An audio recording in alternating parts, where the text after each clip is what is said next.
Doctor साहब, मेरे को कुछ याद नहीं रहता, मुझे ऐसा लगता है कि मुझे भूलने की बीमारी हो गई। बहुत बार यंग पेशेंट्स हमारे पास आते हैं जो हमसे कंप्लेन करते हैं कि उन्हें चीज़ें याद नहीं रहती, पर जब हम उनसे बात करते हैं तो हमें पता चलता है कि प्रॉब्लम मेमोरी की नहीं है, प्रॉब्लम है अटेंशन, फोकस या कंसंट्रेशन की, और इस चीज़ को हम बोलते हैं स्यूडो डिमेंशिया।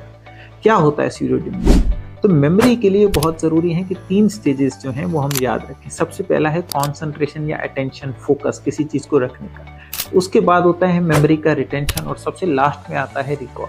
जब जैसे आप बैंक में पैसे डालते हैं तभी आप एटीएम से पैसे निकाल सकते हैं, इसीलिए मेमोरी के लिए वापस निकालने की ज़रूरी है कि पहले मेमोरी बने, और मेमोरी बनने के लिए ज़रूरत है कि हम फोकस रखें। कई बार जब हम मल्टीटास्किंग कर रहे होते हैं तो हम प्रॉपरली चीज़ों पर फोकस नहीं करते हैं, जिसकी वजह से जब हम बाद में उनको याद करने की कोशिश करते हैं तो हमें याद नहीं। और इस प्रॉब्लम को हम कंसंट्रेशन का प्रॉब्लम बोलते हैं, ना कि मेमोरी का, और इसको हम स्यूडो डिमेंशिया बोलते हैं, ना कि डिमेंशिया। तो अगर आपको ऐसी कोई दिक्कत है तो योग, प्राणायाम, रिलैक्सेशन टेक्निक्स करें और फोकस को बढ़ाएं, जिससे आप भूलने की बीमारी से अपने आप को बचा सकें। Thank you very much.